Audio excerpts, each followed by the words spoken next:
Welcome back, everyone, ladies and gentlemen, to the second day of the two-day national conference on the theme Xi Jinping's third term, Implications for Global Order and India. I hope you have all had a good night's rest and are eager for the talks and discussions on today's agenda.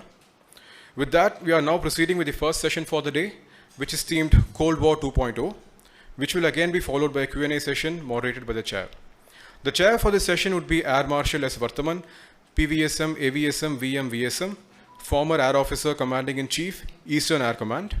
Air Marshal Vartaman joined the Indian Air Force as a fighter pilot in 1973. He is among the few select pilots who hold the distinction of having flown 40 types of aircraft with over 4,000 flying hours to his credit. He was the Chief Operations Officer of the Mirage Base, Gwalior, during the 1999 Kargil War and commanded an operational airbase during Operation Parakram in 2001. He has also served as an air attaché in Paris and the Benelux countries and as Assistant Chief of Air Staff Plans. We also have a lineup of 3 experts and veterans as speakers for this session, namely Dr. Sridhar Krishnaswamy, Editor-in-Chief, New India Abroad, and former North America and United Nations correspondent for The Hindu in Washington. Mr. M.R. Shivaraman, IAS, former Executive Director, International Monetary Fund, and Revenue Secretary, Government of India. And Commodore R.S. Vasan, Director General, Chennai Center for China Studies, and Regional Director, National Maritime Foundation, Tamil Nadu. I now invite the Chair, Air Marshal S. Vartaman, to deliver the Chair's remarks and introduce the speakers. Please, sir.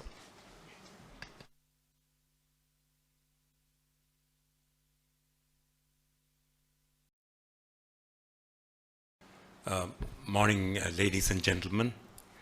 Commodore Vasan, distinguished panelists, Dr. Suryanarayan.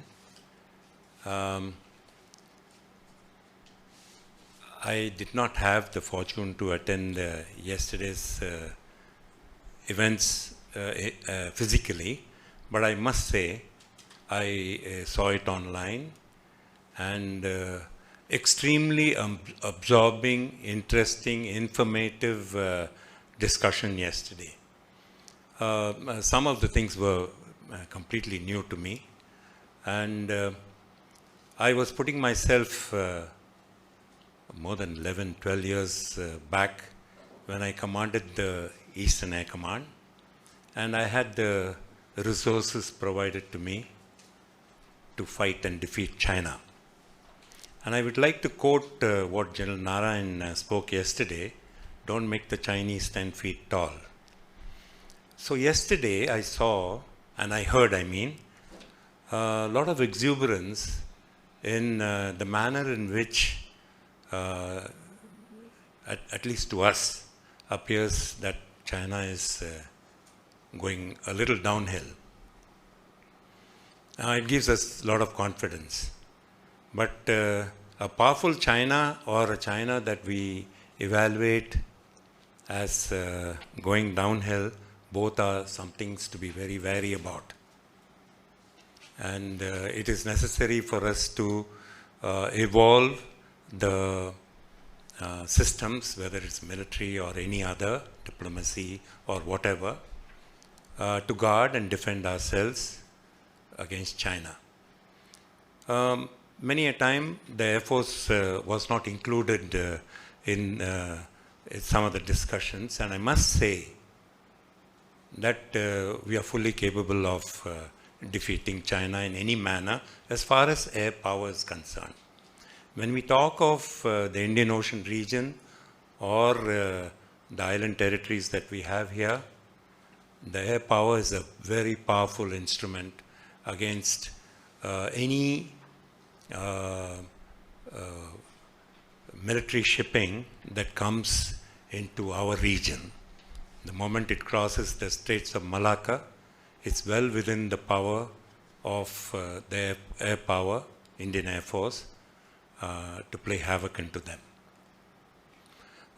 Today we have interesting discussions as well, and something on finance as well, which I know, but not as much as a military soldier should.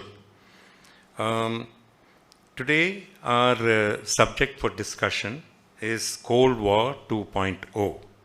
We have three interesting subjects and very distinguished speakers and authorities who would be talking on this. The first speaker is Dr. Sridhar Krishnaswamy, who is the Editor-in-Chief, New India Abroad, and former North America and United Nations correspondent for the Hindu.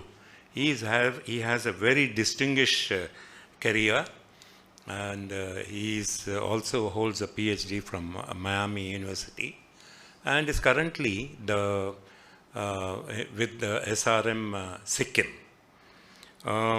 He is eminently suited to speak to us on India-US bonhomie and its impact on China. This will be followed by a talk by Mr. M.R. Sivaraman, who is from the IAS of the Madhya Pradesh cadre.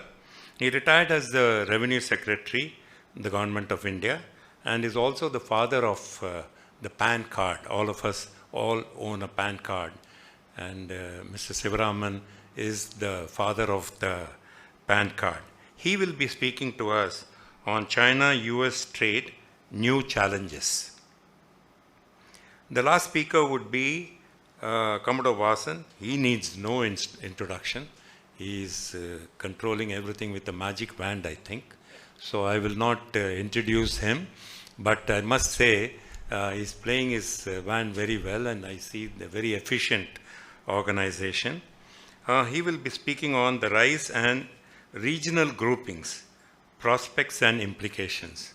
As always, his talks are very interesting. We look forward to that. I now hand you over to the first speaker, Dr. Sridhar Krishnaswamy.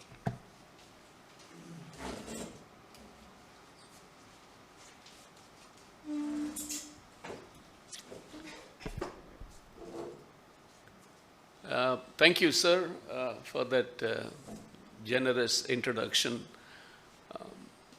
And it's wonderful to be here talking to scholars, and my teacher is here, Dr. Suri Narayana. It's wonderful seeing all of you. Some of you I have not seen in quite some time, but I was able to reconnect yesterday morning. Thank you, Mr. Vasan, for providing me an opportunity. Journalists are the last people you should have in a conference. Because we don't know where to begin, we don't know where to stop, and we ramble a lot. So for 15 years I was in Washington trying to figure out what the Americans were doing. And then after I left Washington, I came away with the conviction that they are as ignorant of Asia as they were when I was doing my tour of duty.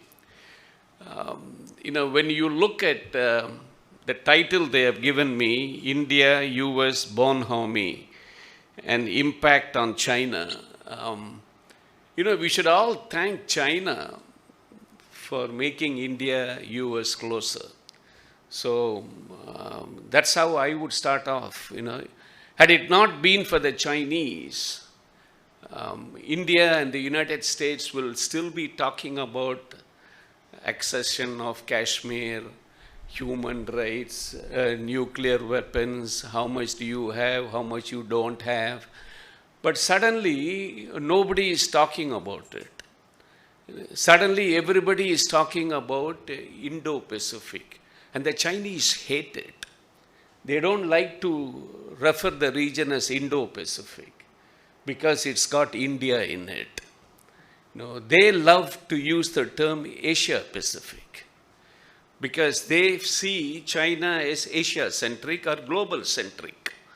I don't have to tell scholars of China here that China calls itself as the Middle Kingdom, Zhonghua, Middle Kingdom. They are around which the whole world revolves. And they have always been operating on a maxim: what is mine, what is yours is also mine. See, that is something we have to keep in mind. Otherwise, how else would you account for the Chinese you know, and correct me if I'm wrong, Dr. Vasan, Professor Suryanarayan, everybody talks about a 3-mile territorial limit, 12-mile territorial limit, 200 miles exclusive economic zone. The Chinese are the only persons to say that my sea limit is from my coastline to 1,000 miles. So that's where the entire problem begins. Because more than 70% of world trade passes through Indo-Pacific. 67% of American trade goes through Indo-Pacific waters. And they certainly don't want to have somebody like China to be telling them that their limits of territorial waters is 1,000 miles from their coast. And then you look at, we are always, talking only about South China Seas. See, South China Seas, Dr. Suryanarayan will tell you, shot into prominence only in the 70s. When somebody put the word around saying that there are, beneath those, those, whatever you call them, islands, islets, I call them coral reefs. The biggest contributions of that entire stretch were bird droppings. And some of those islands and islets are not even there during high tide and low tide. So we are fighting around because somebody passed the word around. They are sitting on top of billions of cubic meters of natural gas and oil that can really, take you on for several hundred years. So people started fighting. 6 countries are now actively claiming, including Taiwan, China, Vietnam, Malaysia, Brunei, and Philippines. And everybody has bought American insurance. That's the best part. To get America involved, you buy their insurance company. Everybody, every one of those fellows has bought American insurance, probably except China. So here, we are wondering, suddenly a person like Australia gets involved in Indo-Pacific. Why? Because they are finding the Chinese moving around their area. As they suddenly woke up one day and found the Chinese moving around. They are worried about the Chinese moves in Solomon Islands, Djibouti, and these are the places. And not yesterday, a week or 2 back, and yesterday somebody was making references to it. The Chinese base in Cambodia, Siem base. And they are building a 2-tier base, it seems, one to host aircraft carriers also. So suddenly everybody gets very involved. And here, we are looking at the United States and India. If you look at the United States-India relationship, nothing could be more exciting. We were at the bottom of the totem pole of the Americans. And things really, I think Dr. Sivaraman was there in the US in 1998, when India had their nuclear test. All hell broke loose. I know, I was covering the US Congress. All hell broke loose. But I used to cover Canada also at that time. So I was visiting the Canadian Foreign Ministry one day, and their chief for South Asia, I think chief for Asia Pacific, she came and told me, I think we are also going to slap sanctions. Then I told her, I forget her name, I told her, Madam, be careful. Don't follow the Americans, because they will quickly come around and mend, and you'll be left in the lurch. And the Indians never forget. We have got deep memory. So don't do that. But they went ahead and did it. And once again, I went back to her and said, I hate to say that I told you. I told you. Don't ever, because the Americans, there's something about their foreign. See, this is where the Chinese, I don't think the Chinese are very worried about India, US getting together. That's my perception. I don't think so. Do you know why? Because the Chinese know that the Americans never have staying power. They don't have staying power. They don't, because they are sure. Biden can say anything he wants, Trump can say anything he wants, and the next fellow can completely, redo or undo the whole thing without even batting an eyelid. The same thing happened in 2000 for about 2 months, for about, 1998. For about 1 year, they were screaming. Almost every entity in India was under sanctions. You couldn't get a visa to come and attend a physics conference in America because they thought that, oh my God, this fellow, may have had something to do with the nuclear program. And then what happened in March? Suddenly Bill Clinton visited India, everything is fine. Everything is fine. And they realized, that it's a very, I was, when they had a closed door hearing, Senator Patrick Moynihan, Daniel Patrick Moynihan, he asked the CIA, why didn't you know that there were Indians who are going to detonate? Then it was a closed door hearing. I came to know of it later. So the CIA fellows told, you are responsible for it. And they said, what do you mean? In 1994, under Narasimha Rao, we came and told you the Indians were getting ready, and you said go and challenge them. Tell them what is in store. Tell them we'll come with them. So what these fellows did, they came to the Ministry of External Affairs or somewhere they met, and they passed around pictures, satellite images. Yeah, that's enough. Everybody was shouting. The Indian intelligence fellows sitting there, they were taking a look at the coordinates of when the satellites pass. So next time around, every time they knew a satellite was going to pass, they covered up all the tracks and they were playing volleyball. So they couldn't know. So the CIA said, you made us do things, and now you're asking why I didn't figure it out, is it?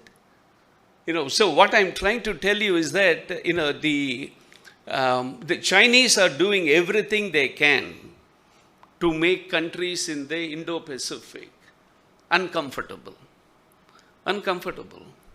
But the Chinese also, yesterday, gentleman, I think it was General Narayanan who was, the Chinese also remember 1979, when they fooled around with the Vietnamese and they ended up with a bloody nose.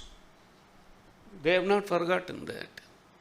So for every time people here get worked up about what the Chinese are going to say, I said the Chinese are not stupid. Xi Jinping is not a stupid man. He's a very intelligent fellow. He knows what his limitations are. He knows if the Vietnamese could bloody their nose in 1979 with Chinese supplied weapons, Chinese supplied weapons, then imagine what the Indians can do, which we did very well in the Galwan incident, to the very limited knowledge that I have and that limited set of people that I talked to. It was not a cakewalk as what people are making it out. See, here we get mixed. See, that's the part of democracy.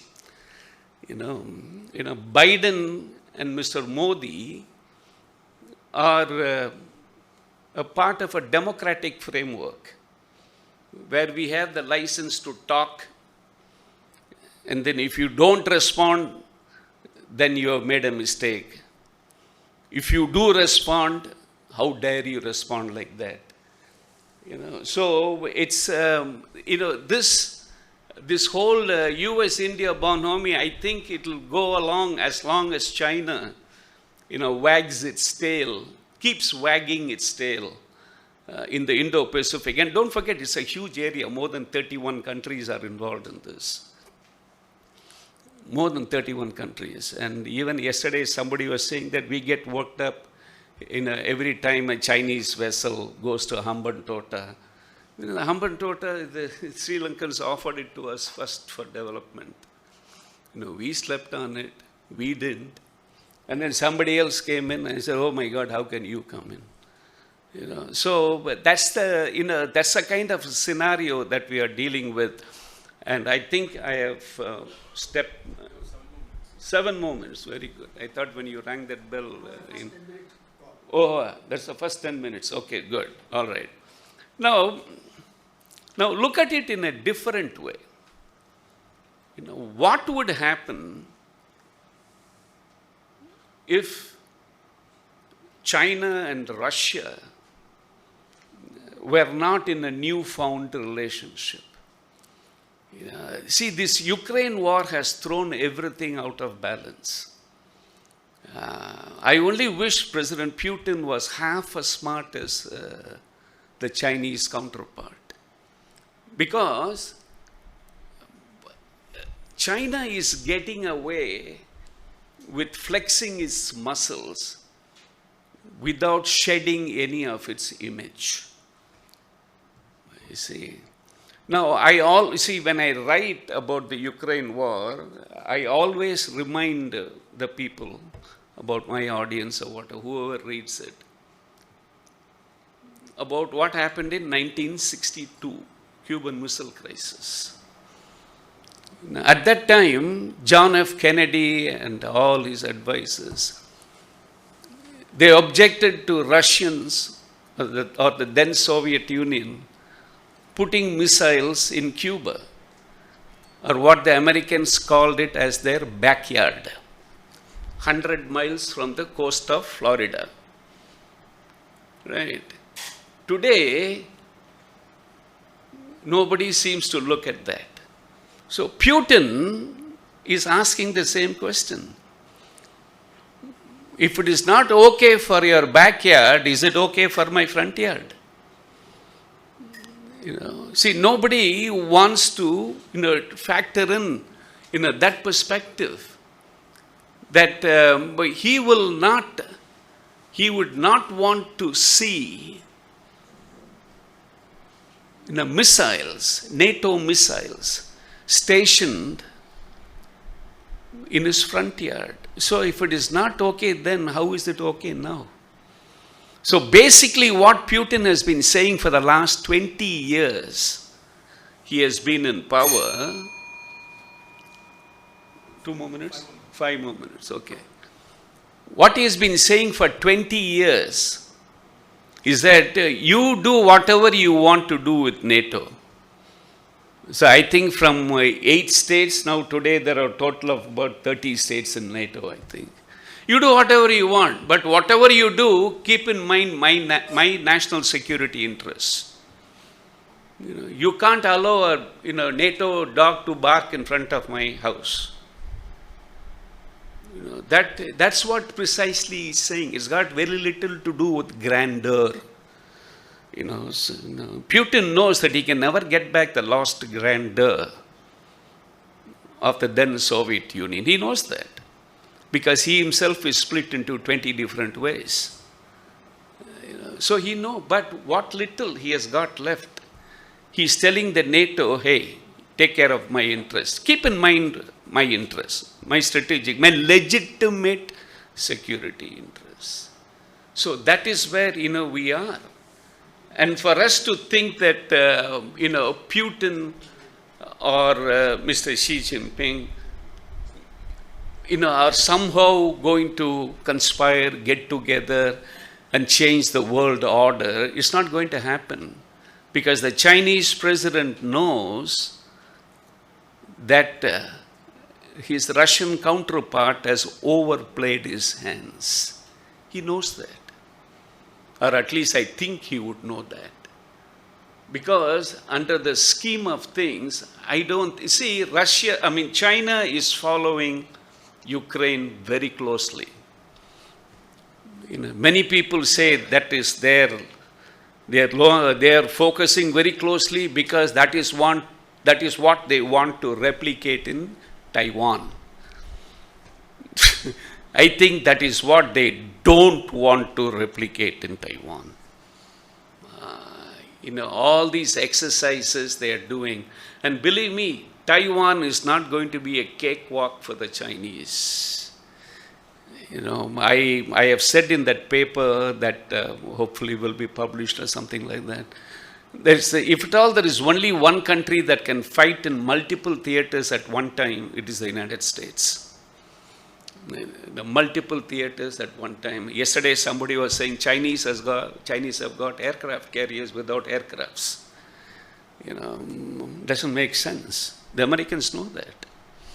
The Americans know that. You see, many times you have to understand the role of the military industrial complex. Your Boeing, your Lockheed, all these fellows. They would want to scare the living hell out of you. They want to.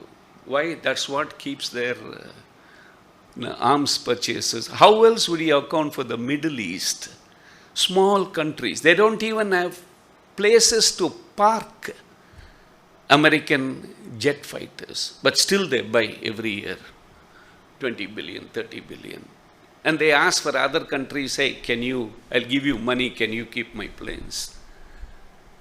It's kind of ridiculous, but the more the Chinese, Xi Jinping also knows that.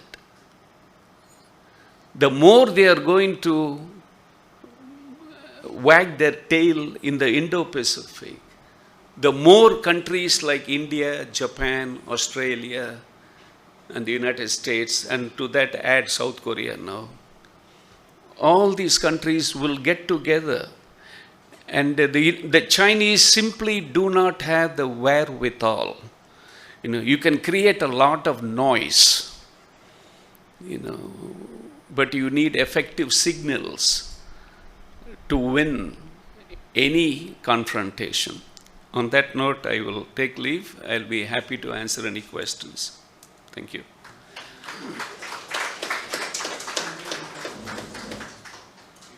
Thank you, Doctor.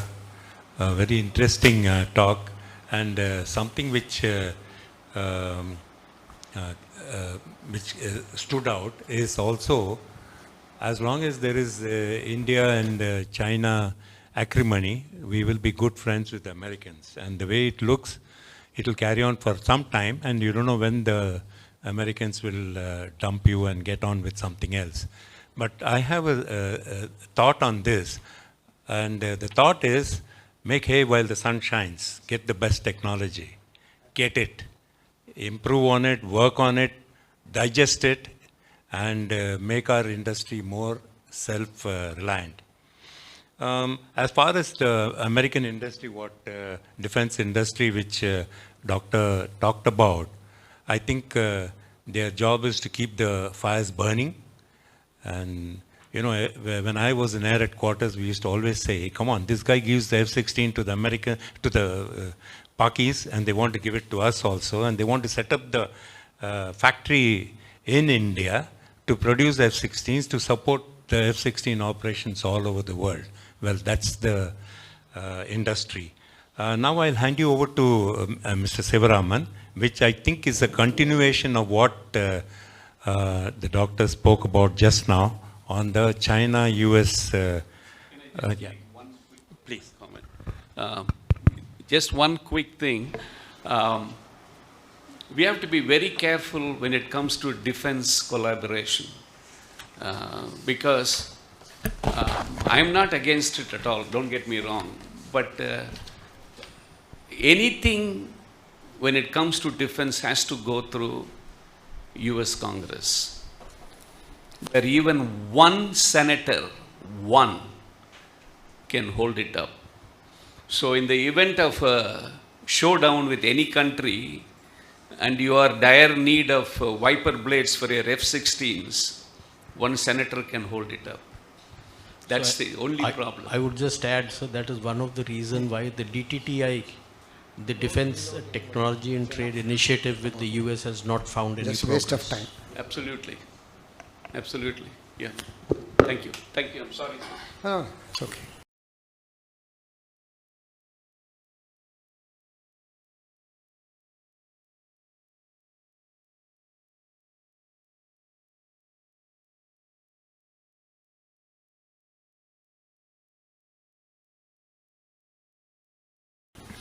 So, good morning, everybody. You see that picture there? The picture of the dragon with its tail on fire. So, what can the dragon do? It can go round and round because it is seeing a heat at its tail and then destroy everything around it. Or it can run around and try to destroy everything around it. So that's the position in which China is today. It has no friends, probably only North Korea and maybe one or two other small countries. So I'm supposed to talk on US-China trade. So when did the first relationship start with China, US? There is a very fine trend line given in the timeline given in the Office of the Historian, US government. 1784 was the year in which the Empress of China, captained by one Captain Green, entered Canton Harbor with a lot of goods. And he was moving around here and there, and after 6 months, he was able to trade goods with China. That is the first beginning. Thereafter, it went on very well till the British entered. The French and others were coming in, and the British thought the Chinese were a little bit addicted to opium at the time. We can exploit this. So they started selling opium, and the Qing dynasty at the time did not want opium, and they were suppressing opium consumption in China. It led to 2 opium wars. And this is known as the Opium War with the West. Ultimately, they signed the Treaty of Nanking. And with the Treaty of Nanking, Chinese got thoroughly humiliated because not only the British got the rights, but also the Americans and others were also given the rights to trade freely in China. And the US treaty with China was known as the Treaty of Wangia. So this gave them full rights to trade. Now this is the first phase of US-China trade. In between, let me tell you that very interestingly, the first Chinese mission abroad, I'll read it out. In 1867, the king decided to send China's first diplomatic mission to the Western nations in order to renegotiate its treaties, and asked, please note, US envoy Anson Burlingame to head the mission. The Chinese wanted the US citizen to head their mission. With the permission from the US government, Burlingame resigned his post with the US government and led 2 king officials, Chinese officials, to the United States and Europe. Burlingame negotiated and signed a new treaty with US Secretary of State William Seward. I mean, a US official resigning from US government, becoming the ambassador of the Qing dynasty in the United States, and then negotiating with his own boss a treaty for China. What did it allow? It allowed the unrestricted Chinese migration to the United States.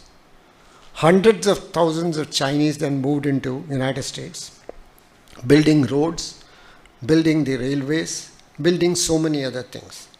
And the first Chinese Yale graduate passed out in 1854. So this is a kind of relationship China started having with the United States. In between, of course, there were a lot of things which happened. We don't have to go into that. Then there was the Boxer rebelling in China against the Western countries and all. So that was the first phase of the Chinese trade relations with the US. The second phase, so to say, started with the beginning of the Korean War, when all relationship came to an end. There was no trading between USA and China after the 1950 conflict in Korea. The third phase began when President Nixon made his visit to China in 1972. If you read Kissinger's book on China, it's very interesting. If you read those pages, it looks as though Nixon was begging for an interview with Mao, and he was making, so to say, pilgrimage to Mao, and Mao behaved like a king emperor. He would occasionally meet Nixon, and he would have barbs with him and conversations with him, and this is all contained in Kissinger's books. He has not hidden anything. This ultimately led to the signing of the Memorandum of Understanding at Shanghai in 1972. Here, for the military strategists here, I would like to read what is contained in the Shanghai Treaty. Be very careful in reading the words. The US acknowledges, this is contained in Kissinger's book, acknowledges that all Chinese on either side of the Taiwan Strait maintain, US acknowledges, they maintain that there is but one China, and that Taiwan is a part of China. The US government does not challenge this position. So it's very clear that US is not saying Taiwan and China are one. They are only acknowledging the fact that the Chinese on either side say that it is one China. So they can always split words, legal pundits who are here, they can interpret to say, where did we say? We never said that China and Taiwan is one country. We only acknowledged that you people are saying it is one, and we would not like to disturb the relationship. So this is very interesting. So then, after this, trade relation with China started seriously only in 1979.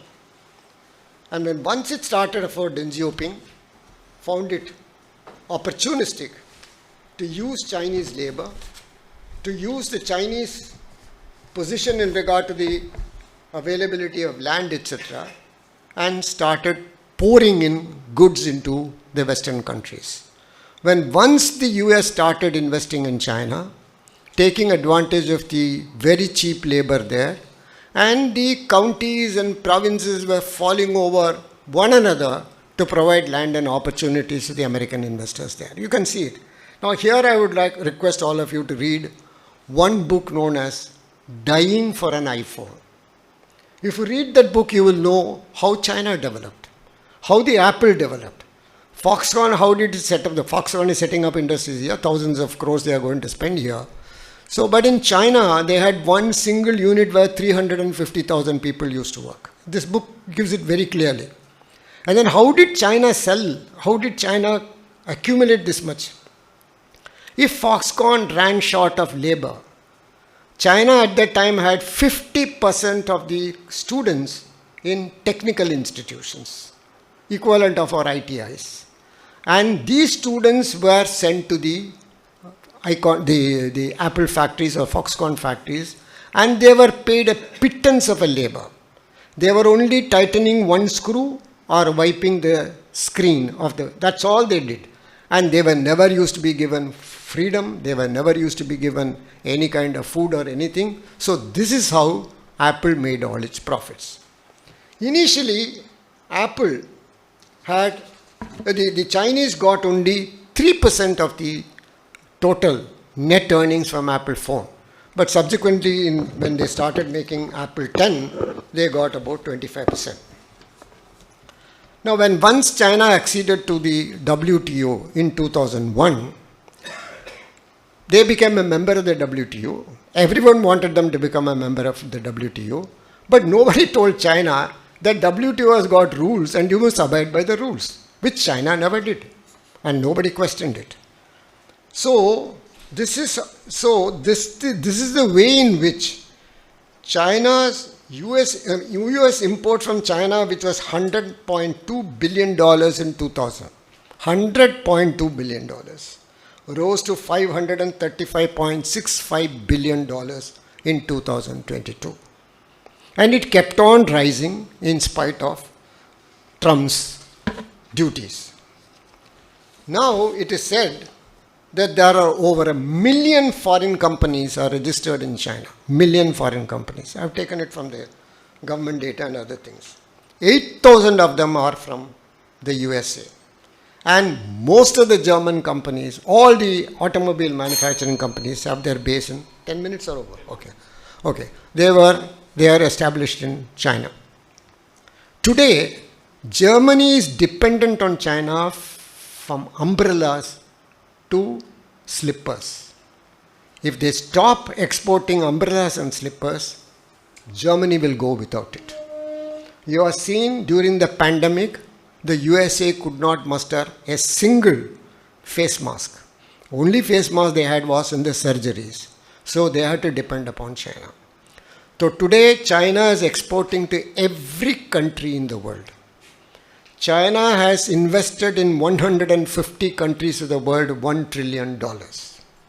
In spite of the duties that the US government imposed on them, what has the US-China Business Council to say about it? The US has benefited from trade and investment flows with China.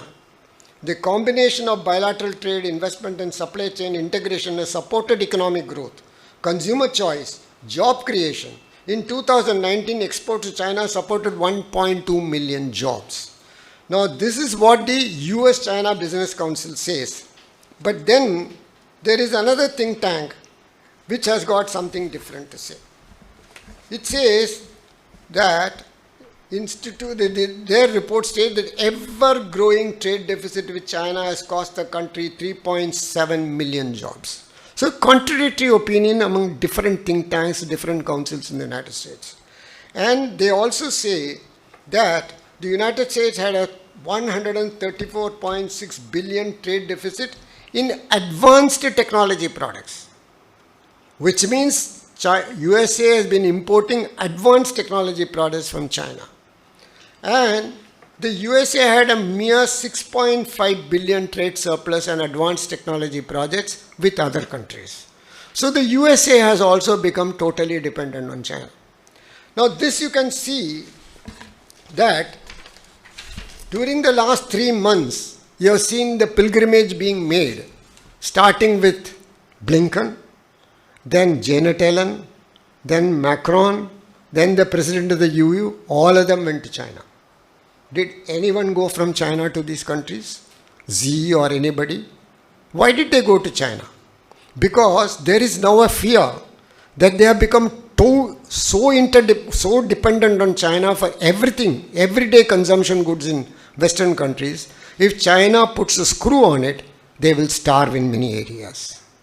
They will not be able to produce many advanced equipment. So China has caught them on a tenterhook. So we cannot say that China is completely in cease. No. If China wants to suffer, okay, they will say because they have suffered, 20 million people died during the Long March, which Mao did. Another 20 million died. So far they have estimated during the various rebellions that have taken place in China, more than 150 million Chinese have died. So Mr. Xi Jinping, being an autocrat, dictator, everything, he will say, okay, we will shut down these exports to these countries. They will starve. And that will be trade war. Now, China has stopped the export of gallium and germanium. Now, gallium and germanium are byproducts, which are very basic essential goods for the manufacture of chips. It is on germanium where all these things take place. Now, germanium and gallium are byproducts of aluminum. When you make aluminum, India has got one of the largest capacity to manufacture aluminum. Balco is there, Hindalco is there, Nalco is there. All of them can make germanium. Have we done it? Have we asked them to produce germanium? Not yet. So far I haven't seen anywhere in the papers After they banned the export of germanium and gallium, anybody from government of India calling these companies and saying, hey, you are manufacturing, please set up a plant. We will finance you. Had it been China, what would have happened? All the three companies would have got money from government and they would have set up the plants to manufacture germanium and gallium. That is the difference between China and India. Now, during the Trump administration, he relentlessly imposed several kinds of duties. $80 billion was the revenue and almost on $400 billion exports. Did it achieve anything? Did it reduce the trade between China and the USA? No, it did not. In certain areas, of course, some steel items, some aluminum items, certain other items, the import from China reduced. But when you look at the trade statistics, nothing much had happened. On the Trade Commission in the United States has stated, because of these duties, the US economy has suffered, US growth has suffered. Trade Commission has stated that. Because the entire custom duties have been imposed on Chinese goods have been transferred back to the American consumers. So this is how, this is how that the interdependence of the Western countries on China has come to. And this is why China has got the upper hand. Whatever you may say, they can cause a lot of economic unrest, lot of economic difficulties for these countries. Even though now Biden is trying to squeeze China on the export of the extreme ultraviolet ray lithography machine, which only one company in the world manufactures, that is a Netherlands company, ASL, and that is what supplies this. But China has set apart $168 billion only for doing research on EUV lithography. And recently I saw in the newspaper, they have made a EUV which will manufacture, I think, 48 or 32 nanometer chips. Or maybe 2 years, 3 years, 4 years hence, they will be able to make a breakthrough. So we cannot underestimate China. $500 billion they set apart for research. Their research the amount of outlay they make on research is 2.54% of GDP. 0.66% is India. Now I will come to the very telling figure which I mentioned to your officers in the Defense Services Staff College. The export surplus which China has got with the United States is $404 billion. The export surplus China has got with India is $108 billion. It is $512 billion they have got export surplus with our two countries. And what is the expenditure which China makes on its army and armed forces? $250 billion.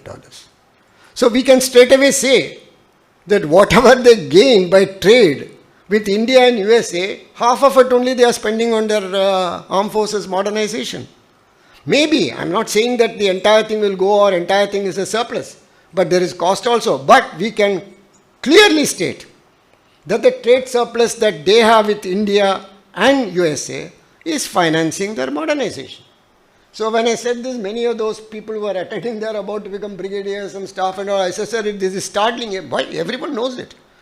The other day, Mrs. Nirmala Sitharaman was also asked this question. You are talking so much about China, but why is it your trade deficit is increasing? What are you doing about it? She could not reply. She said, we are trying, we are doing this API, we are doing that. But yes, now India has realized, I had a very hard talk with my son today. They have banned the import of laptops and tablets, etc. That account for $14 billion. And they have manufacturing units here. Hewlett-Packard has got a manufacturing unit here. Dell has got a manufacturing unit here. But they don't want to expand it here, but they are bringing it all from China. Now they are all making a beeline. So they will be able. So some steps are being taken, but I do not know how long it will take. Now some steps are being taken in Western countries, but they have become so, but India can manufacture an umbrella, India can manufacture a Ganesha statue which we are importing, India can manufacture Rakhi string which we are importing from China. But Germany cannot do it. Germany cannot manufacture a bathroom slipper which we can do. So this is where our strength lies, and this is how we should exploit our situation to become less and less dependent on China. But our industry is not like that. They want to make money. So, for example, the number of air conditioners imported in India from China is 658,000.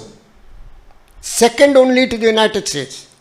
Don't we have the capacity to manufacture an air conditioner or a refrigerator? When we are saying we are going to land on the moon day after tomorrow. But we are importing, thanks to our industry. They want to make money. And I am one of the victims of the refrigerators, air conditioners imported from China. So this is where the country has to focus its attention on. But we have not become that dependent on China, excepting in certain areas, API, active pharmaceutical ingredients, electronics. In many of these areas, we can get rid of Chinese imports. I hope we do it, and let us not underestimate China. Under no circumstances we should underestimate China. Unfortunately, Indians have a tendency to underestimate. We should not underestimate. We should not think the Chinese are not capable of fighting us. We should not think that the Chinese also fought us. Many of them died. I mean, we also know in the 1962 war how many thousands of Chinese were killed by Indians. Same thing would happen now. So there will be a tough fight. It is not going to be an ordinary fight between India and China. Secondly, we must also remember about the staying power of a country during a battle. How long can we stay? How long can we keep supplying our armed forces? Is our industry ready? Can our industry sustain the supply to our armed forces for hours and hours? Hours and hours, days and days. These are certain things which you have to keep in mind. Thank you very much.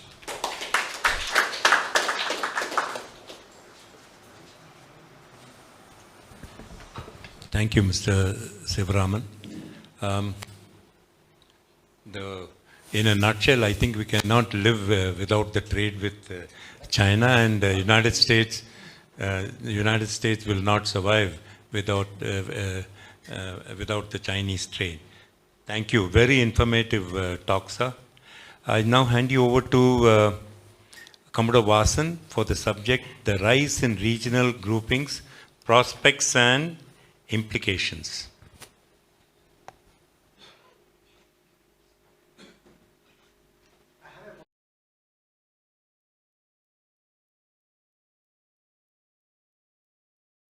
Very good morning, and thank you, Chair, for conducting this so well, and thanks to the other two panelists who brought in so much of content and wisdom in their presentation, which will hold us in good stead.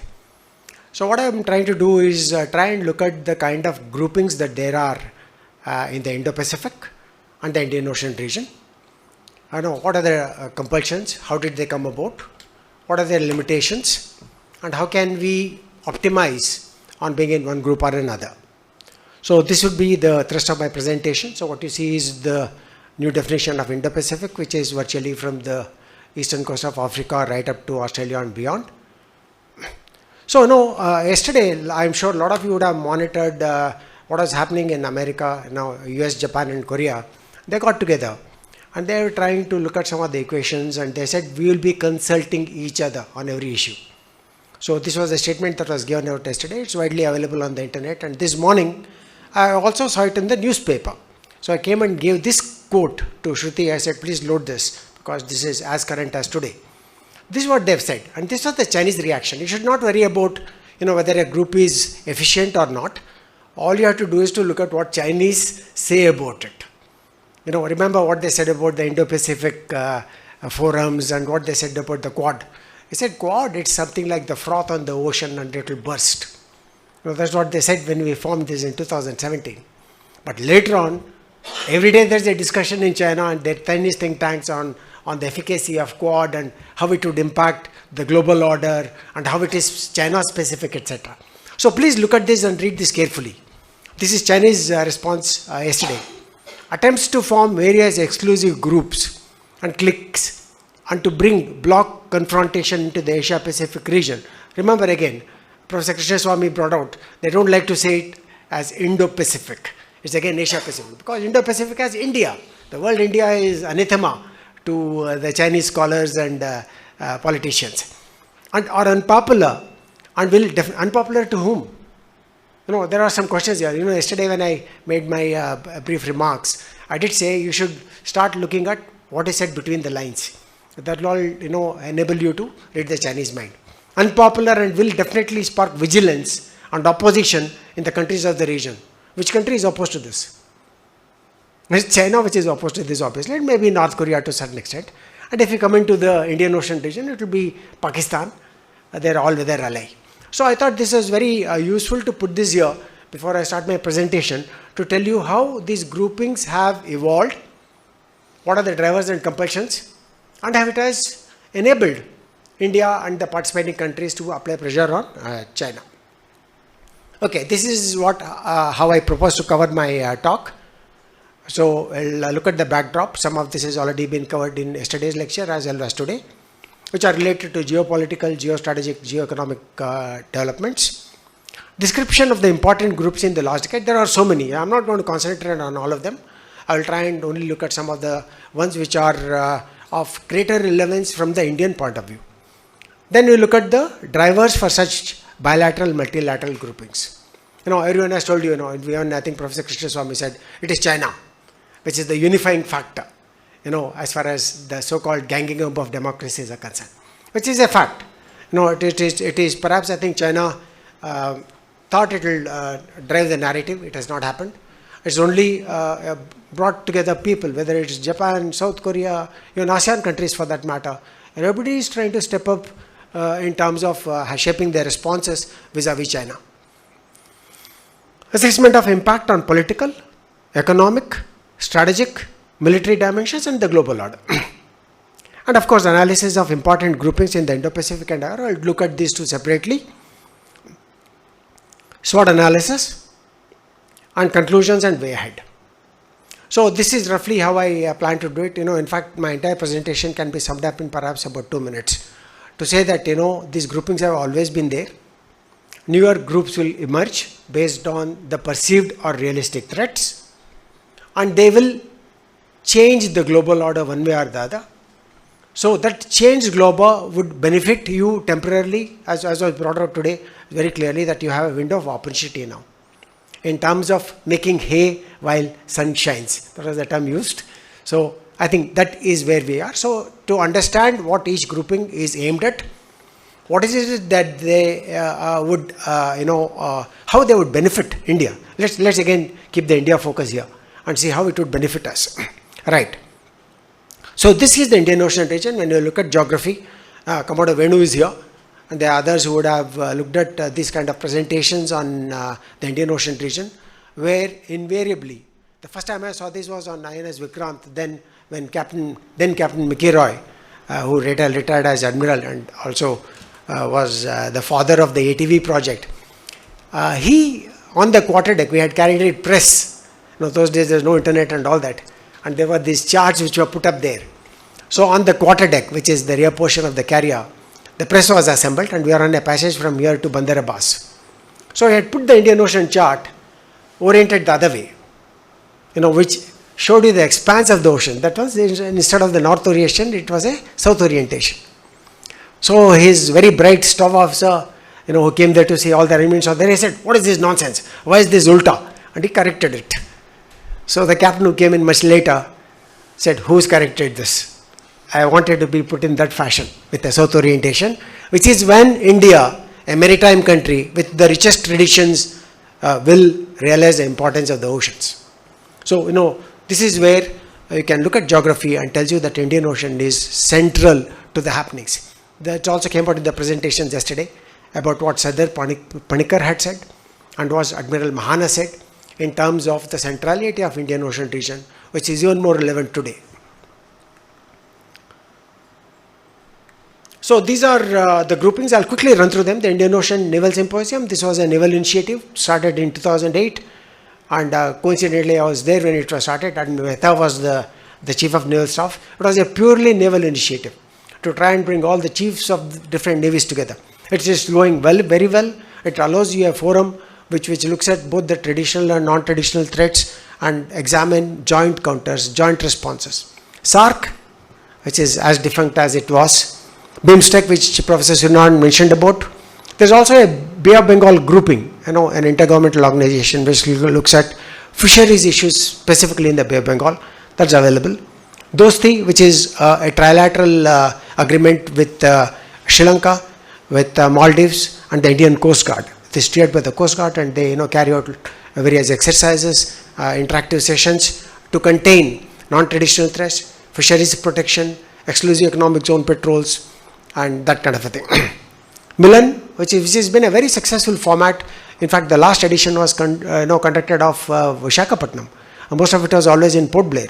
And this happened in Visakhapatnam, where the navies participated. They had a joint march. This is brought about a great amount of synergy, and not just China, but every other country is looking at this and to say, what are these groupings about? Why are they coming together? What does it hold for me in terms of my own preparedness? And of course, Saga.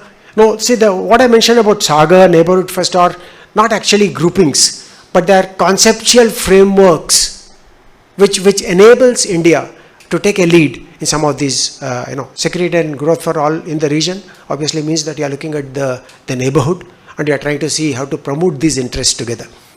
And of course, Neighborhood First again is conceptual. It's not a grouping as such. So these are policies that will tell you how your responses will be vis-a-vis the neighbors who are next to you. And of course, the MDA. MDA is again not a grouping as such, but indirectly it has a certain philosophy which I will delve in depending on the time available. Otherwise, I will clarify some of this during the Q&A sessions.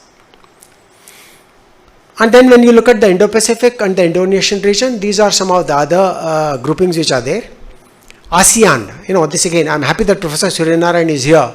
So I would like to assure him that we don't look at ASEAN as a distant neighborhood anymore, not the forest, at least as far as the Navy and the maritime outlook is concerned, which is demonstrated by the fact that to complement the Look East, ASEAN and the Navy carried out the first ever exercise together. This is called the AMEI. So therefore, we are not looking at the Southeast Asian countries anymore as a forest as defined by London when they were ruling this subcontinent. So, but we are looking at them differently. Maybe the nomenclature, unfortunately, have still remained as Far East and, distant East and Middle East or Middle West or whatever. But related to India, which is the center of what I showed you earlier, the definitions definitely even officially need to be redefined in our MEA reports. ARF, the ASEAN Regional Forum, then the ADMM Plus, the Defense Ministers, Indo-Pacific Ocean Initiative, AUKUS, which is a military grouping. We'll talk about this later on Australia, how Australia, UK and US have come together. They kept out France, which had the contract initially. The 5-power defense agreement, and the 5 Eyes, which is an intelligence agreement of mostly the Anglo-Saxon countries. And this is an interesting development that's there, which allows the Coast Guards to come together. The head of Asian Coast Guard people who come together, they meet at different places. And the next one is happening in 5th and 8th September. So this is the Quad, which is also coming. Like I said, it's only evolved. There could be a difference on opinion on what has been the efficacy. We'll look at some of this in my follow-up slides. What is important is, I would like to again go back to another statement, which is that it's better to have something with you and not need it than not have it and feel an absolute need. I apply this to Quad and various other groupings which are there, because you don't know what kind of potentials that there are. It's better to now carry out these groupings, carry out your experimentation, your exercises, your dialogues or whatever, because it gives you an option to scale up as and when there are challenges in different domains. So this by and large tells you how the quadrilateral is shaped, the 4 countries which you have seen over here. And geographically you can see they are as dispersed as they are in the slide to your right. So let's look at what has happened as far as the Quad is concerned in the Indo-Pacific region. These were some of the key factors which have evolved. It didn't happen overnight. Please remember the Quad 1, which was also has its origins with the Malabar, started in 2007 and we called it Quad 1.0. And then the Quad 2.0 came in 2017, when suddenly there was this China factor and they said, we should work and synergize more. And then came the Quad 3.0 post-COVID. We're looking at what has happened after 2017. So, this has really become a force to reckon with. And like I said, China, which dismissed this as a froth on the ocean, has taken serious note of the developments in Quad, because India has maintained. so have the other partners to say that it is not a security alliance. If it's not a security alliance, what are they doing? So I'll tell you what they're doing. So to uphold international rule-based order, Quad fellowship programs. This is great. 100 people are already doing courses in USA. We all have been saying that, STEM is important. That is science, technology, engineering, and mathematics. These are important for for a nation to be equipped technologically. They're already pursuing this. And then COVID-19 and global health security. The phenomenal amount of coordination took place. It will also address your, shortages of API, the centrality of India in supplying vaccines to people. Some 200 million vaccines were supplied to Southeast Asian countries. And to take global leadership to further strengthen and reform the global health architecture using, of course, the established international organizations. So what are the other Quad takeaways? Ukrainian crisis is closely monitored by this group, because it impinges on food security, it impinges on energy security, it impinges on geographical order. So all this have been taken stock of by the partner states, and you are shaping your responses. Not that India will be in a position to control what shape or direction it takes, but you are a valuable partner.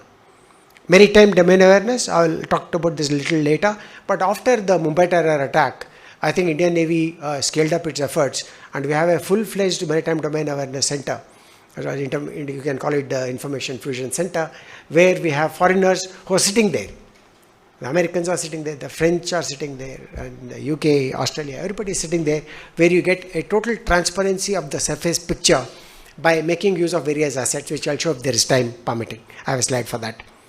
And the Indo-Pacific Partnership for Maritime Domain Awareness, this is what has driven some of these initiatives related to understanding the maritime environment, which will complement your efforts both for traditional and non-traditional threats. Infrastructure development, in fact, the realization that greater infrastructure and support facilities are required has given rise to some of the agreements like the Limova and also the foundational agreements which we signed with Singapore, with America, with Indonesia on exchange facilities and those kind of a thing. The Quad leaders also have a shared commitment to addressing global issues, which have been exacerbated by the pandemic in many ways. So, some more takeaways you can look at is that climate change, you are a partner and it's important. Quad climate change adaptation mitigation package, these are all part of Quad, and they have nothing to do with taking your ships through the Taiwan Straits. So that's something which we must understand. And in the area of 5G and beyond, we are looking at different dimensions. It's on one hand you say we want Huawei and ZTE to come here, but what are you doing? So these are some of the things that are available where you are going to be a part of the 5G supplier diversification and open RAM. Space, again, a lot is happening as far as the space is concerned, where you are trying to provide this data and make it accessible to people around the world. And this is the IPOI, is an India-led initiative, and these are the key factors which drive this, which is maritime boundaries, to strengthen them, to formulate partnerships based on principles of free trade, and then to promote welfare through democratic models of governance, and to develop a mechanism for cooperating with like-minded countries. And the IPOI basically is non-treaty based initiative. It's not that it's binding on everybody, and these are the things which are there, which I already mentioned. And most important is that it's not compulsory for any of these nations to be part of one pillar or another. So IPF likewise has opened up the windows, opened up the doors for economic prosperity, and the IPF, which happened in May 22 last year, has looked at issues of how to promote resilience, sustainability, inclusiveness, economic growth, fairness, and competitiveness for our economies. These are the 13 countries which have joined this, and it's all central to Indo-Pacific and Indian Ocean region. So of course, these are the other issues which are debated every day related to trade imbalances, supply chains, clean energy drives, decarbonization, tax and corruption, which Mr. Shivaraman would be able to throw more light on. So the IPEF, which you are talking about, is designed to be flexible, meaning that IPEF partners are not required to join all four pillars. So this is IORA. Due to time constraints, I will take this up only there, except to say that it's been working for a long time. It was previously the IOR ARC, but now it's become IORA. The next one is Sri Lanka. The next year will be Sri Lanka, and therefore, we look forward to making this. It was previously only for enabling trade, but it's also looking at non-traditional security threats now, and also climate change. So another important aspect of the IORA, in addition to trade and security, is also disaster management. You've seen the kind of both the natural floods, cyclones, typhoons, which are hitting us with increased thing after the tsunami 2004, and again here there are these dimensions of preparedness. IONS, Navy-led, as I said, there are 25 members, and this is the picture that will make it clear as to what MDA is all about. This is how various things are fed into the MDA architecture. So you have assets which are feeding in information from different geographic locations, from petrol areas, and all this goes into the IFAFC, which is the Information Fusion Center. And these are the various optional structures that go into this: the AIS, Vessel Traffic Management System, LRIT, Space, I-codes, MDAs, etc. And all these go into what you see on the right, which are the organizations which are looking at. Some of these, you may not know what these are. PRC is Piracy Reporting Center, the IFC is Information Fusion Center, DFC is Data Fusion Center, which is in Singapore, in Changi Airfield. And so, okay, let's come to the last two slides. Why and whether are these groupings there?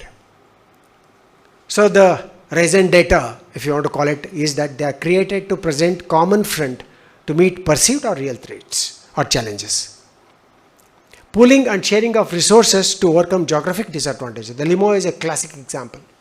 If America wants to operate here in the Western Pacific, if some sort of refueling and other facilities are available, they don't have to invest in a base like Djibouti.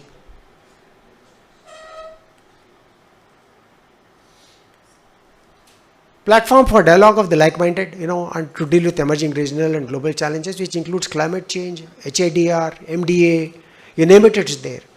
Resilient Supply Chain Initiative. So it's a forum that is available for groupings, and they evolve over a period of years. And leveraging ideological leanings of values. Remember, in the last visit to Vietnam, they said you must uphold communist values.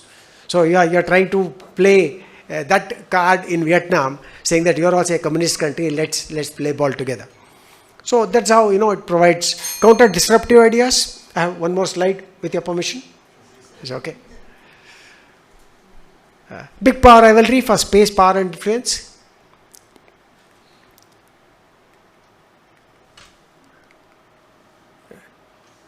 Have you timed it to stop? I think it's a constraint.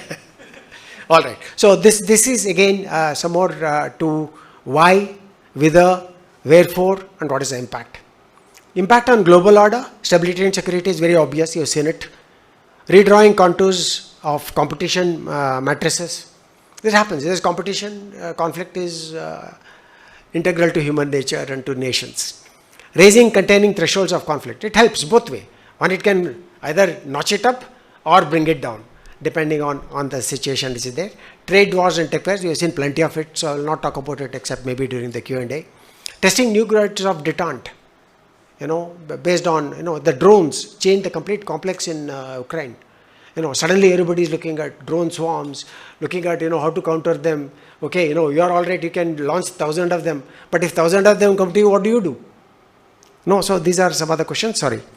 And collective application of pressure to enforce rule-based order, free and open Indo-Pacific, denial, degradation or isolation as a tool, and calibrated compromises.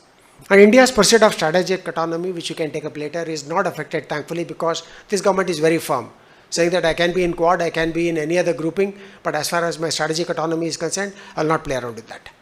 So what do we conclude? Regional groupings have always been there. More of them will join perhaps and continue to shape the collective responses. Economic groupings have greater appeal when looking for alternatives, whether it's the Asia Development or the BRICS Fund or whatever. It provides you alternate avenues for investment. Framework arrived at consensus allows players to use the platform for using other group members' expertise for growth, development, security and stability.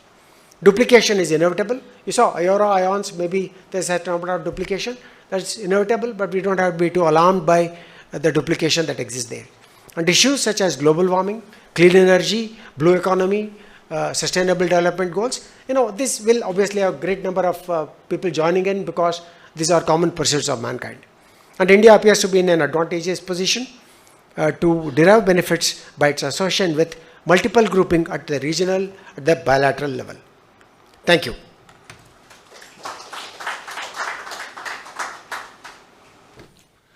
Thank you, Commodore Vasan. I thought you said it very well. Better to have an organization and no need for it than not have it at all. It's open for your questions. Anybody from the audience, please? Good morning, sir. I'm Brigadier Kannan. My question is to Dr. Shivaraman. Mr. Shivaraman, you were mentioning about the germanium, gallium, that we are not capitalizing on the opportunities that we have. So, with the Make in India thrust that now we have, and with the need to go in for semiconductors, do you see that now in the days to come this will find favor and maybe we will capitalize on the opportunities we have? Yeah, that I discussed it with a person who held a very high-ranking position in the Birlas.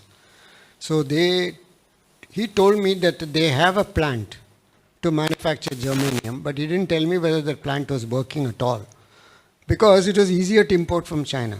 So therefore, probably they didn't pay much attention to it. Now we have NALCO, of which I was one of the founding directors, National Aluminium Corporation, one of the largest aluminum producers in the world. It's an integrated complex of bauxite, alumina, aluminum in Orissa that can produce a hell of a lot of germanium. But Government of India will have to invest in it. But then there is Balco, which is Vedanta Group. So they will invest in it. If, as I mentioned, if it had been China, by this time they would have done it. They would have given the government money. All right, we'll take this money back from you after 10 years or 20 years. But I don't think, I searched everywhere and I talked to some people, I don't think any action has been taken. Of course, now they have probably opened up the policy of lithium mining will take place in the private sector also. Hopefully, I think Government of India will become active on this front. I have a comment or a question to the panel, including the chair, on this part. That's the terms rule-based international order and free and open Indo-Pacific are two terms which have got a flavor of the Capitol Hill. Because rule-based international order is, if you see it in parallel with the United Nations, does it mean that the UN is defunct? On the same lines, the free and open Indo-Pacific has put the UNCLOS, the United Nations Convention for the Laws of the Sea, in the dustbin. Can we have some comment from any of the four panelists? Thank you, Venu.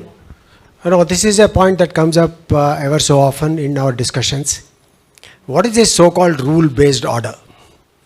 I would like to make it very specific to the South China Sea. Based on the UNCLOS, based on the arbitration that happened in Hague, in 2016, an order was issued to say that what China is doing is not right, because they had encroached into the exclusive economic zone of Philippines, and Philippines, being a very small country dependent on China, went to the international court. So, rule-based order is that if you are also a signatory to the UNCLOS, you also have ratified it domestically, then it is compliant as far as you are concerned to follow the PCA verdict. The Permanent Court of Arbitration has given a verdict. That means you have defied the orders issued by a recognized agency called the PCA, which is part of the UNCLOS. Whereas if you take a parallel here, in the case of India, Bangladesh, after the delimitation of 2009, when you all made our claims and extended to 350 nautical miles, Bangladesh went to an international court, ITLOS, and said this is not right. It's overlapping and we want it. ITLOS gave an order in favor of Bangladesh and India accepted it. That means India, as a responsible nation which has also is a member of the UNCLOS, has accepted the verdict of an international tribunal related to this. So China, being a violator, has to be cornered on this issue. Now America has an excuse, at least. All of us know that he signed it but has not ratified it. They can play around with it. So domestically, it's still not been ratified. So this is where we are talking about our emphasis on rule-based order. So therefore, China, I think Professor Sridhar Krishnaswamy also brought out in the morning, you say, you can talk about 3 nautical miles, which was the range of the guns those days. Then it became 12 nautical miles. Then you also have this continental shelf, 24 nautical miles, and 200 nautical miles, which is the exclusive economic zone. Now you can't have a claim and say that, whole of South China Sea is mine. It's not even South China Sea. I don't know why we call it South China Sea. It's Indo-China Sea. So we should start referring, because they don't like the word Indo. It's Indo-China Sea. So therefore, this is the point that we are trying to say when we are talking about discussions related to rule-based order. Who is following it, who is not following it, and why. And therefore, I think we are doing it right. We have not joined the Taiwan Strait Patrol, but we have continuously said we want rule-based order. In fact, this is the first time they even supported Philippines last week and clearly said that China has not followed the rules. That's what we are talking about. You wanted to add something? Sorry to take the mic from Commodore Vasan. He touched only one minute aspect of the rule-based order. The rule-based order got established first time when the United Nations was set up. After the United Nations was set up, there are scores of other institutions which are there, in which almost all countries participate. Now, one of the signal institutions of which I was a member, executive director, the International Monetary Fund. If you look at the articles of association of the International Monetary Fund, to which every country is a signatory, you are given up a part of your sovereignty. That is rule-based order. You have given up your sovereignty in the sense there are what is known as Article 4 consultations. The International Monetary Fund supervises, or rather looks into how countries are managing their balance of payments and their exchange rates, so that they do not follow a policy what is known as beggar their neighbor policy. That is, they start sponging on others by reducing they're depreciating their currency and start selling goods at a very cheap rate, as China has done. In spite of the fact that China has got very senior positions there, in spite of the fact that the International Monetary Fund keeps on repeating to China, later on they started coming into the market exchange rate mechanism. Now Chinese exchange rates are more or less market balance. But how much China subsidizes their goods, that is another issue that is done by WTO. So you've got the World Trading Organization for purpose of regulating world trade. That's a very important organization. Then you've also got an organization of all the security exchanges, like our SEBI. There is an international organization of security exchanges to ensure that securities all over the world are marketed in an orderly manner. So this is a rule-based order. Like that, the International Labour Organization is there. There are so many other organizations to which countries have surrendered bit by bit a little bit of their sovereignty, so that they say that we will follow this international rule. That is why, we run into trouble with the child labor, this and that and everything. So International Labour Organization meets that labor should be given this facility, that facility. So similarly, now World Health Organization, for example, everyone has to report to the World Health Organization if there is a calamity, if there is a pandemic, if there is something which can spread across the world. So there is a World Health Organization. That is a rule-based order. What Commodore Vasan pointed out is only in regard to the seas. But in regard to the general functioning of the countries, general welfare of the people, there are innumerable organizations. Now, what is happening? China slowly has tried to control these organizations. WTO, they are controlling by the person who is in charge of it. International Monetary Fund, they have got Deputy Managing Director. Similarly, they have got, I think, chairmanship of, if I remember last, it is 21 international organizations they are chairman. So what happens? These international organizations, where every country is a member, where every country has surrendered a bit of their sovereignty for purposes of these organizations supervising that there is some kind of a semblance, some kind of an equality in dealing with the people, because an American citizen should have equal rights as an Indian citizen. So when the Chinese take over, how will they influence these organizations? That had become very important. Earlier, nobody bothered about it, but now there is a bitter fight to become chairman of these organizations. Now, in regard to International Monetary Fund also, the managing director is selected by the executive directors. I was in one of the selection committees. Managing director's salary is fixed by the executive directors. I was chairing one of those committees. So, you see, there is a kind of a system which has come into existence since the formation of the United Nations to establish some kind of a commonality in rules in dealing with the people, in dealing with trade, in dealing with finance. Now you got income tax also. There is an agreement amongst all the countries in regard to income tax that people will submit information about tax evasion, this and that. And there is a uniformity of levy on multinationals, that 15% levy will be levied every country in proportion to the amount of profit they earn from a country. So these are the rule-based order, which China wants to change according to its own rules. One more thing also, when it comes to, and please correct me, Commodore, when it comes to international law of the sea, the Chinese always ask the question, whose rule? You say rule. Whose rule?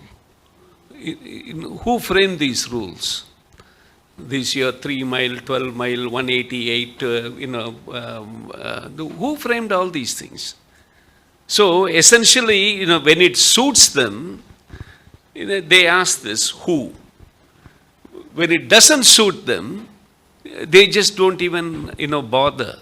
See, that is the thing that, countries of the Indo-Pacific would have to keep in mind. It is not in what you see in front of you, but what is not there in front of you. That is something that we have to keep in mind as far as China is concerned. I had only one comment to make, sir. We always talk of PRC pushing 9-dash line. But I would just like to remind that it was 11-dash line laid down by Chiang Kai-shek. And it was the communist China which helped the Viet Cong in Vietnam drop the 2 lines of the Vietnam coast, and it became a 9-dash line. So while PRC is pushing it, Chiang Kai-shek has been the one who established it. Until date, the Taiwanese have not yet dropped their claim on that dash line. So while we may push the PRC, we don't know what the Taiwanese will do if they come to power on mainland. I have 2 comments oblique questions to Sridhar Krishnaswamy's highly informative and lucid presentation. Sridhar, you mentioned about how the United States aborted the nuclear explosion which Narasimha Rao wanted to do. Frank Wisner was the US ambassador in India at that time. And I arranged his talk in the University of Madras because I was professor at that time. Frank Wisner mentioned that they took the satellite photograph, took it before Narasimha Rao, and told him, we know that you are planning this. And unfortunately, Narasimha Rao buckled and gave away the plan. But we learned the lesson, as you rightly pointed out to you. The explosion really took place during the Vajpayee regime on a cloudy day. So you mentioned that we used photographs and how we prevented satellites from taking photographs. We knew the coordinates. We knew when satellites were going to pass. So we took preventive measures. That's an additional information, but we have the record of Arunachalam and various others. We did it on a cloudy day so that satellite photograph could not be taken. And Frank Wisner in the presentation of Madras University said, we will never again permit India to exercise that option. I was the only one to disagree, if I may say so, and pointed out to Ambassador Frank Wisner, the brilliance of Jawaharlal Nehru consisted in the fact that he developed nuclear technology. And in one of his statements in the Lok Sabha, he said, so long as I'm alive, we will never go in for a nuclear. But with a future date, the government of India wants to exercise the nuclear option. They should not be found wanting. The second one is one of the most popular US ambassadors in India in the 1950s was Chester Bowles, who used to frequently meet Jawaharlal Nehru and your long discussions with him. In his book, New Dimensions of Peace, which all the students should read, though it has become dated, Nehru tells Chestabouls, an intensely nationalist country like China will not remain subservient to Soviet Union for long. And this, observing this Sino-Soviet relations to the minutest detail was Jawaharlal Nehru's and Krishna Menon's habit of doing it. So they knew of the sharp exchanges which took place between Khrushchev and Cheney in Bukhara. They knew that the Soviet Union had stopped assistance to the nuclear program of China and various other things. So when the Chinese invasion of India took place, they did not take it as the Americans or Tunku was at that time in Calcutta, said that the attack of communism or democracy. They said it as an expression of Chinese expansionism, which enabled us later to get Soviet support for our own many of these projects and all. The much maligned Jawaharlal Nehru and Krishna Menon, as well as various other, Narasimha Rao, for example, they have done country human service. On Narasimha Rao, I want to make one point and there I will stop. When the Soviet intervention in Afghanistan took place, and Pakistanis made use of it to get millions of dollars of American aid. Narasimha Rao used to tell the Pakistani ruling clinic to use religion against communism is a deadly weapon. It can turn against you. It was this wrong strategy of the United States which created Osama bin Laden and various others. And today Pakistan is involved in a quagmire because of the earlier supporters. What Narasimha Rao told Pakistani, let us try to work for a non-aligned Afghanistan, but which is not anti-Soviet. That alone will help the Afghan people. So, to underestimate, one more if I may say, after the nuclear explosion of the Vajpayee regime, I happened to listen to K. Subramaniam, a strategic guru for many of us. He was a good friend of mine. I used to regularly write for the IDSA journal. He spoke in India International Center. And he took a stance. Once the Americans recognize India as a nuclear power, it may take long dialogue to get our relations to the United States will change. And we will have more convergence of interest with United States and India. And on the other side will be China, Pakistan, and other countries who want to change the status quo to their Distinguished panelists, you may take this as a comment or a question as you may wish. On the US, Japan, South Korea trilateral, in fact, you're probably aware that in February itself there was a effort on the semiconductor side to counter China. But South Korea was a bit hesitant because of market and other reasons. So the question or the comment is, do you see what happened recently as US going in a broader way to keep it going? Because they realized that on the semiconductor side, South Korea-China collaboration is going to continue.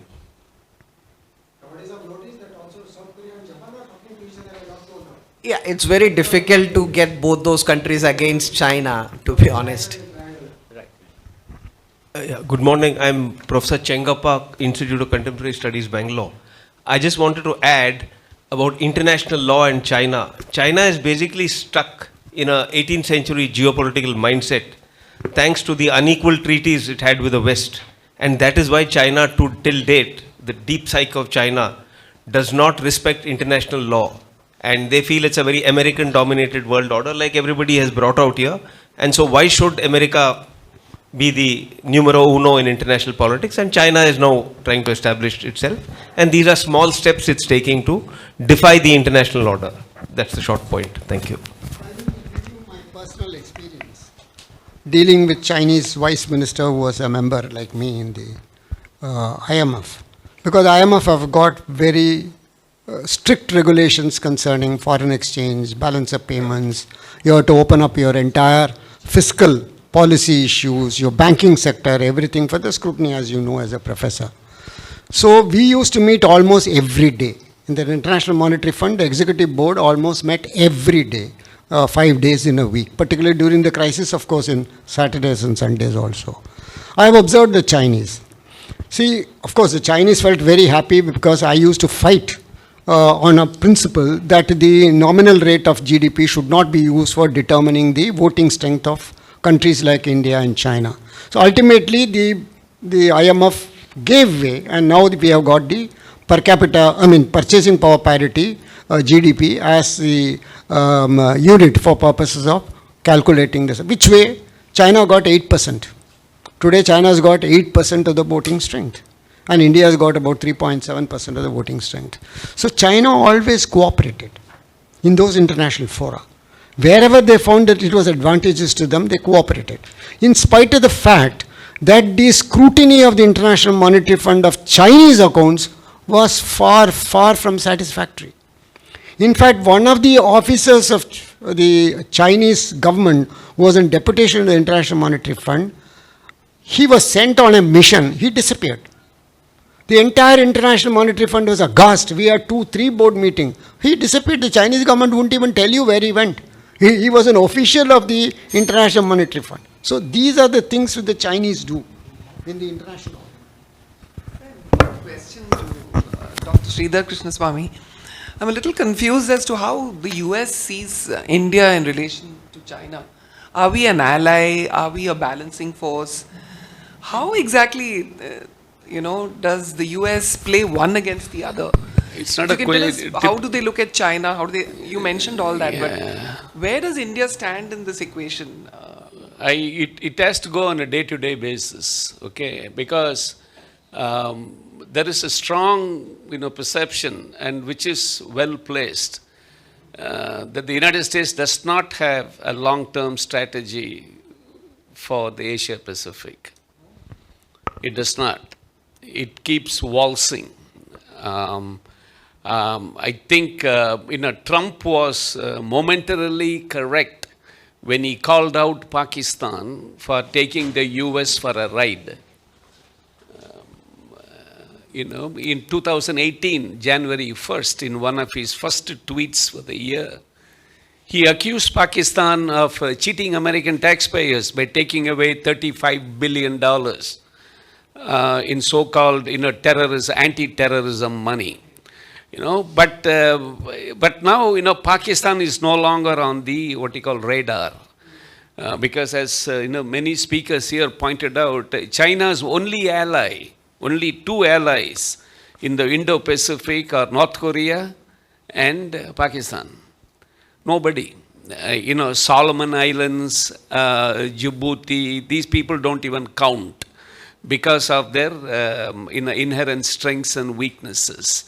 But here, you have to understand what people are really worried, including the United States, and that's what draws them closer to India, is the spread of the Chinese influence, not power.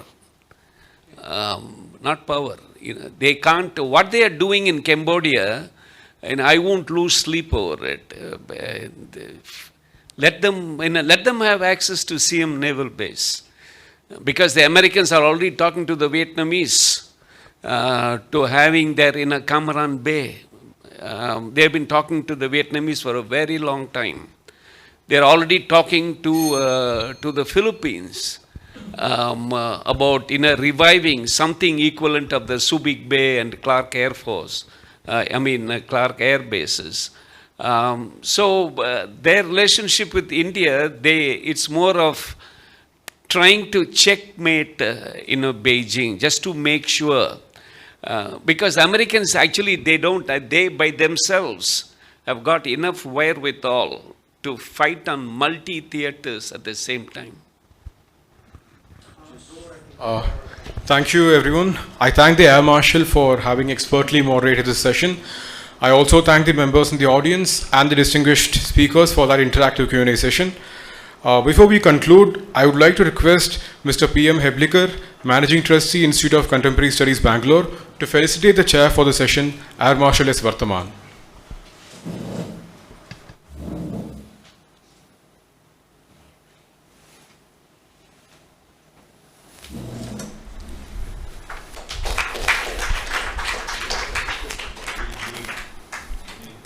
Thank you, sir. Now I request the chair, Air Marshal Vartaman, to felicitate the distinguished speakers, namely Dr. Sridhar Krishnaswamy and Mr. M.R. Shivaraman, IAS.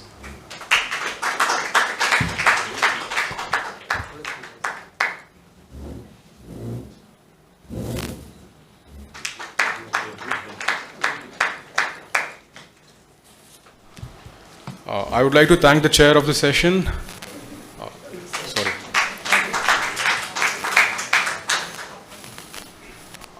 So I would like to thank the chair, Air Marshal S. Vartaman, and all the distinguished speakers for the enlightening discussions.